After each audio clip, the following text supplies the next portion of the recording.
A rooftop bar on a Friday night. There's a woman sitting alone at a corner table, and the chair across from her is empty. Near the railing, a group of 6 or 7 people are laughing about something. Loud, loose, leaning into each other. One of them keeps glancing at her, like he's waiting for her to look over. She doesn't. She's reading something on her phone, drinking something dark, and there's a faint smile on her face that isn't directed at anyone. The ice in her glass shifts and clinks against the rim. She looks like someone who chose to be exactly where she is. 2 years ago, Kira would have walked over to that group. Not because she wanted to, because she couldn't survive the idea of someone thinking she was alone because nobody wanted her there. She was the kind of person who'd insert herself into conversations at parties with people she didn't even like. She'd laugh at jokes that weren't funny. She'd over-explain her weekend plans to co-workers on Monday mornings so nobody would think she was boring, or worse, lonely. She had this habit, and she did it so automatically she didn't even register it, of ending every opinion with, "But I don't know. Maybe I'm wrong." In meetings, in text messages, even in arguments she was clearly winning. She'd hand the other person a way out of being wrong every single time. Her best friend once told her she was the easiest person to be around. Kira carried that sentence with her for weeks. It wasn't until much later that she understood what it actually meant. She was easy to be around because she made herself disappear. She didn't take up space. She adjusted, accommodated, smiled when she wanted to scream, and agreed when she wanted to argue, and called people back who would never have called her first. There was a group chat, 6 friends from college, where Kira was always the one to revive the conversation, always the one suggesting plans, always the first to reply. She counted once, during a sleepless night with her phone glowing in the dark. In 6 months, she'd initiated 31 messages. Nobody had initiated one to her, not one. But she kept showing up, kept reaching, kept explaining herself to people who had already decided who she was. And the thing about living like that, the thing nobody warns you about, is that it doesn't feel like weakness while it's happening. It feels like kindness. It feels like being the bigger person, and that's exactly why it's so hard to stop. It happened at a birthday dinner, not hers. A friend of a friend, someone she barely knew but said yes to because saying no felt like abandoning someone. She was at a long table, squeezed between 2 people having a conversation across her, literally reaching over her plate. At one point, the woman to her left told a story about a trip they'd all taken and got Kira's part of it completely wrong. Said Kira had been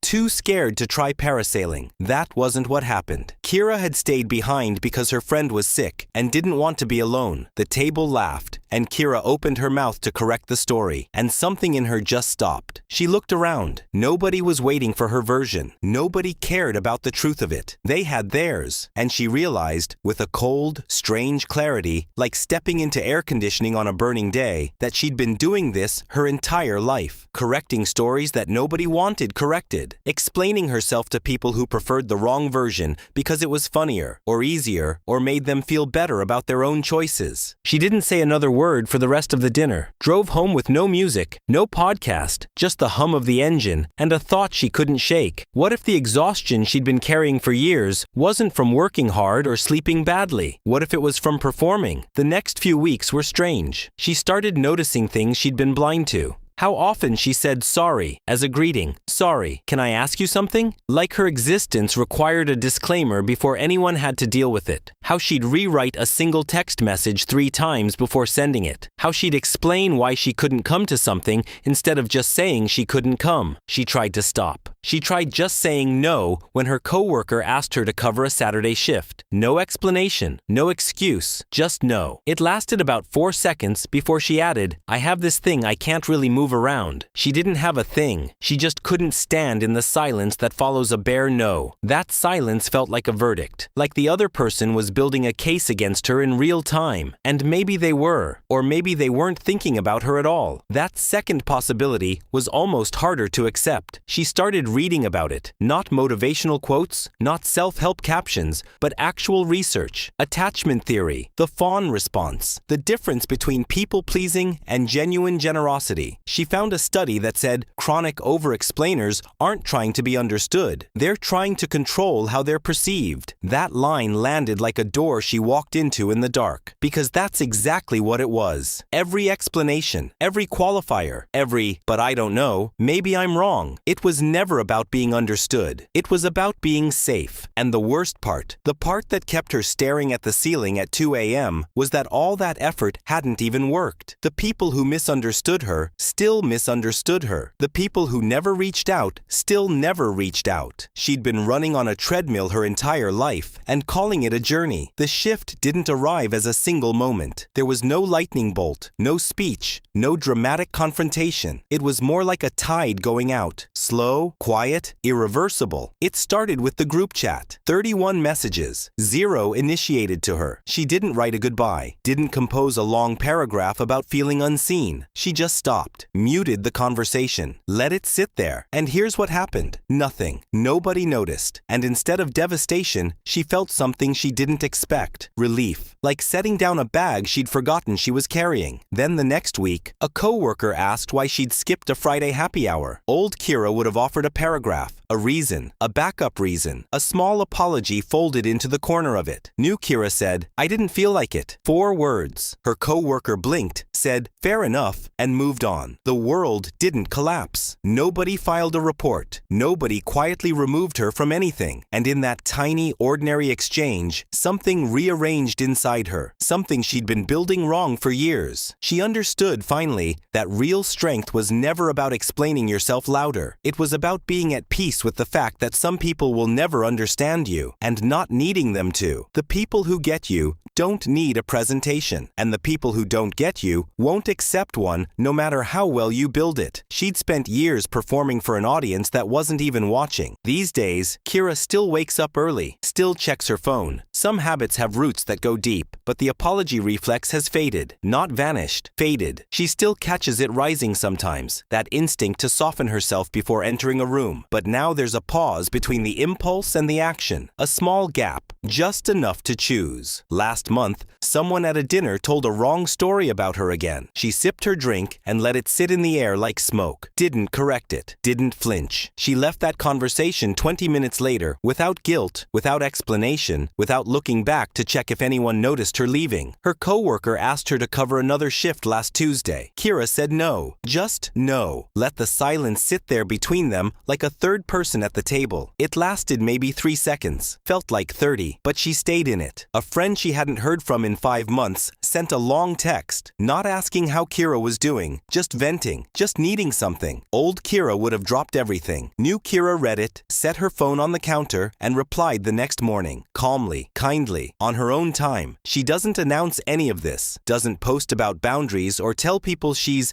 in her growth era. She just moves differently now, quietly, without explanation. And the people who were supposed to stay have stayed. The ones who needed the old version of her, the one that bent, that apologized, that shrank, they've slowly drifted off. She lets them, and maybe you recognize something in that. Not all of it, maybe not even most of it, but one piece. Maybe you're the person who explains your no with 3 backup reasons and still feels guilty at the end. Maybe you chase people who wouldn't cross the street for you. Maybe you sit in conversations that leave you hollow because walking away feels rude, feels like admitting something you don't want to admit. Or maybe it's subtler than that. Maybe you just make yourself slightly smaller, not physically, but energetically, so that nobody ever has a reason to push back on you being there. The thing is, the signs that someone is mentally stronger than most people don't look the way you'd expect. They don't look like confrontation or loudness or winning an argument in public. They look like silence in a room full of noise, like walking away without slamming the door, like letting someone be completely wrong about you because the truth isn't something they've earned, like saying no without a reason attached, like sitting in discomfort without rushing to fill it, like letting people leave without chasing them down the hallway of your own life, like not announcing your next move, just making it. These aren't skills you pick up at a workshop.